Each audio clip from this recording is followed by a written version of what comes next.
Magandang hapon mga kabay. So meron po akong approved repair mga kabay. Ang job order nito mga kabay 39320 letter B. Ayan.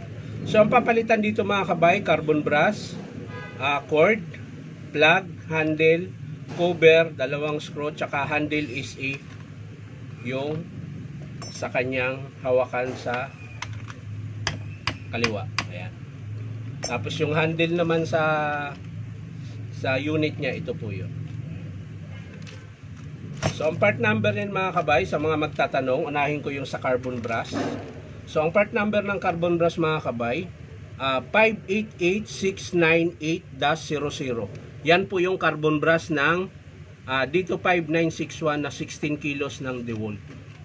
Ayan. So ulitin ko mga kabay, part number ng carbon brass 588698-00.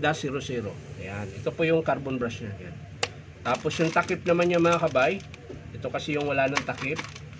Hindi ko alam, baka naiwan ng customer sa kanila. Ang part number ng takip nito mga kabay sa carbon brass, N030582. Ayan. N030582. Yan po yung part number no. Ang part number naman mga kabay sa handle, ayan. Yung tawag nito.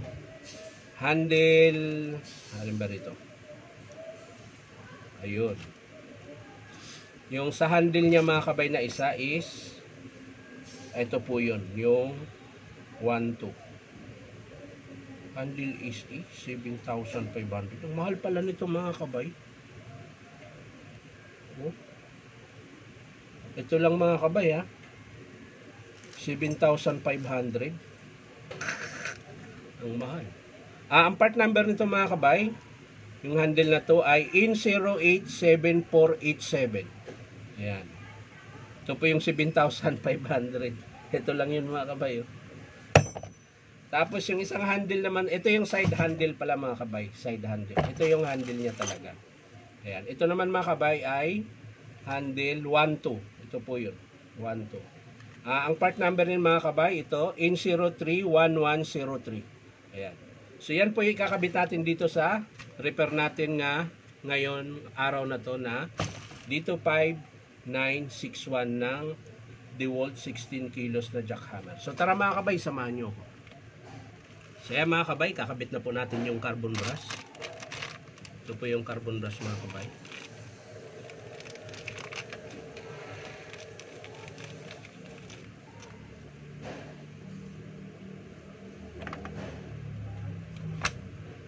Kakabit na po natin.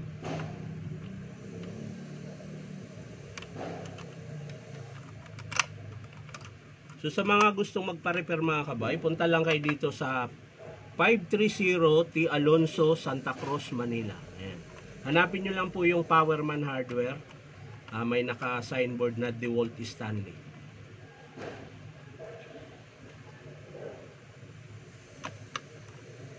So yan mga kabay, nakabit ko na yung isang carbon. So lipat tayo sa kabila.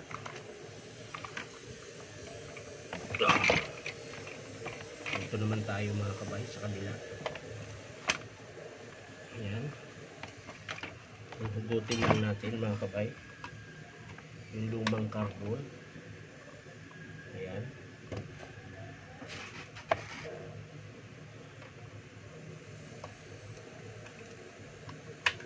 Medyo mahirap lang magkabit nito dahil malalim.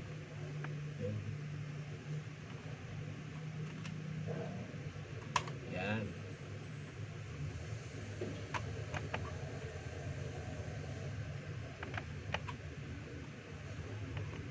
So ayan mga kabay, tapos na po yung sa carbon.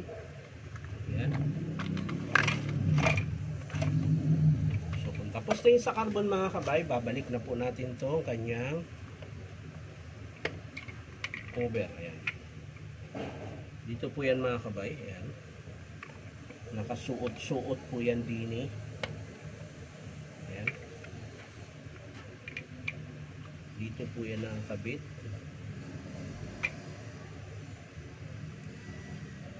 Kailangan kasi balik natin sa ayos yung wire mga kabay para hindi po siya tamaan ng pan. Ayan. So ang forma niyan mga kabay, ganyan po. Nasa gilid po yung wire. para hindi po siya tatama dito sa panyo. Yan.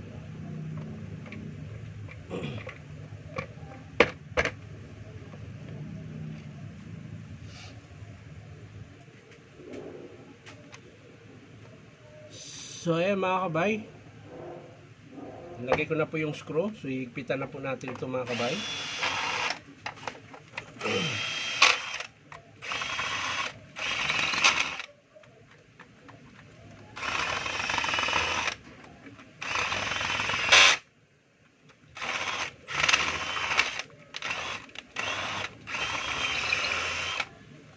Yan, higpitan ko lang dito mga kabay dahil yung panghigpit ko na electric ay maliit po yan mga kabay. So dumudulas lang siya.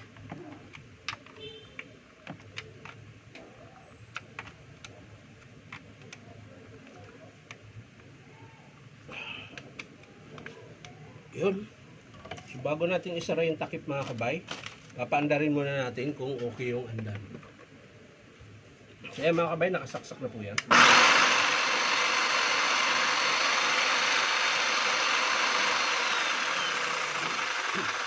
Mamaya na lang natin i-testing yung kanyang hammer kung malakas. So, sasara muna natin ito mga kabay. So, ito yung takip ng carbon mga kabay. Ayan, dito po yan sa ayan. So, hanap lang tayo ng screw nito dahil wala na po siyang screw. Hanap lang po ako. So, ayan mga kabay, nakahanap po ako ng dalawang screw. Ayan. Hindi ko na po chinarge sa customer para makabawas sa kanyang bayarin. Ayan. So, kakabit na po natin ito mga kabay.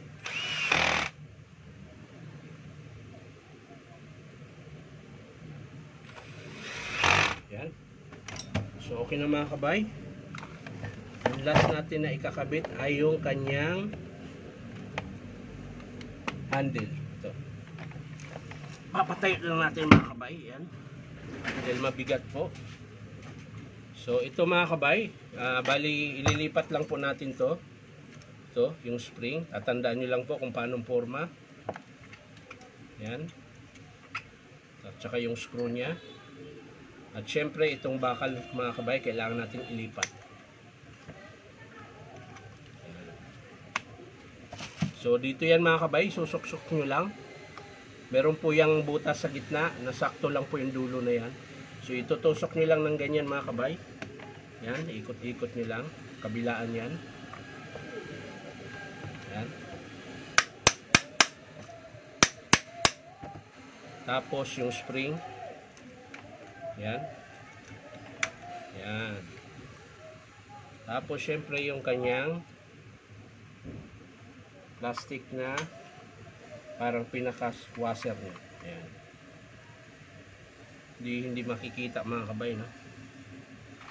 Tagilid ko na lang. Ayan. So yan mga kabay, tutusok nyo lang ganyan pag kinabit. Sabay screw nito mga kabay.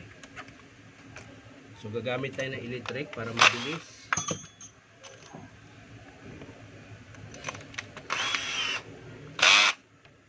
Ayan. Ay, hindi pasok.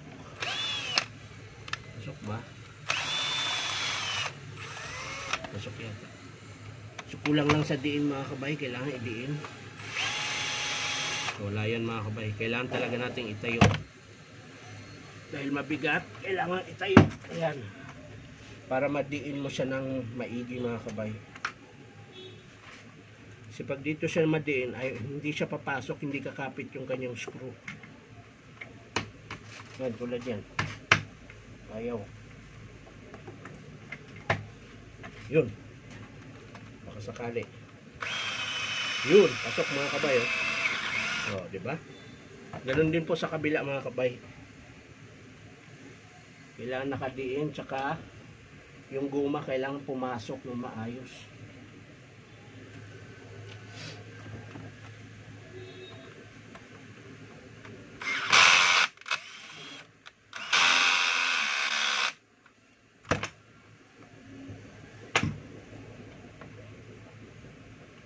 Yun.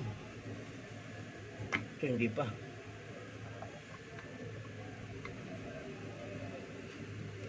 pumasok.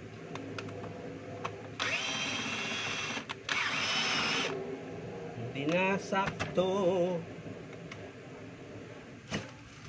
Hindi na sakto.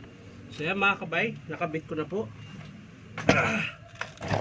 So ang sunod mga kabay, ito yung last. So madali lang naman po magkabit nito.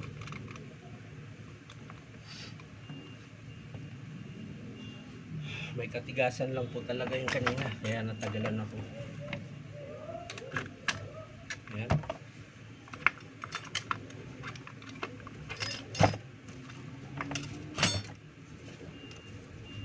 So mga kabayan, iikot nyo lang. Kalasin nyo lang po. Napakamahal pala nitong handle na to. 7.5. Ito lang yun, oh. Ganyan lang po yun. Ayan.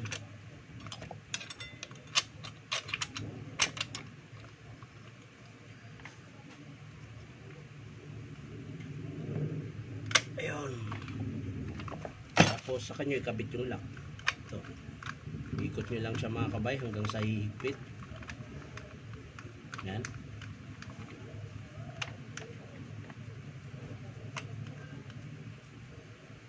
So yan na siya mga kabay. So okay na mga kabay, nakabit ko na natin lahat. So titesting na lang natin yung kanyang hammer kung meron. Yan. So kakabit natin yung bala mga kabay. Ayan, ito po yung bala niya. Tapos lalak natin. Ayan, tapos syempre titesting natin.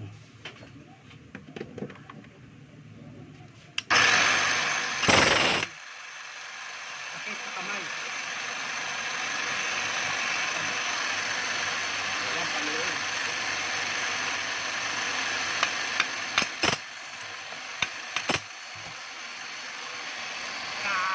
Sakit.